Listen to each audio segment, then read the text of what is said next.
भोजपुरी का super star, trending star और पता नहीं क्या क्या बोलता है खेसारी लाल यादव, उसका बेटा ऋषभ यादव का 27 जून 2025 का बर्थडे था, जो कि देख सकते हो खेसारी लाल यादव भी अपना इंस्टाग्राम में स्टोरी लगाया था, जिसको कि भाई बहुत सारा लोग उसको प्यार दिया था। देख सकते हो ऋषभ यादव कितना देखने में वो क्यूट लगता है भाई।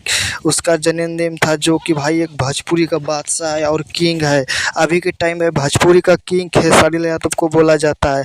ऐसा नहीं है कि भाई पवन सिंह भी गाता है भोजपुरी में, भोजपुरी के लिए बहुत कुछ किया है पवन सिंह, लेकिन भाई खेसारी लाल यादव जो होता है ना भाई, एक ट्रेंडिंग स्टार है, ठीक है। इसके ऊपर भाई किसी का चलता ही नहीं है, क्योंकि भाई ये जब भी गाना गाता है, कोई भी गाना हो भाई, सुपर हिट कर देता है और नंबर 1 ट्रेंडिंग में ला देता है। तो ये है जलवा। और यूट्यूब को भाई पता है कि भाई जब खेसारी लाल यादव गाना गाता है तो भाई इसको नंबर 1 में हमको लाना है। हाँ तो दोस्तों, आप लोग को क्या लगता है खेसारी लाल यादव आगे चल के भाई कितना गाना हिट दे सकता है? जो कि भाई अभी के टाइम भाई 100 मिलियन वाला इसका गाना है ना भाई, 100 प्लस होगा, ठीक है। हाँ तो दोस्तों, आप लोग को क्या लगता है कमेंट में ज़रूर बताना।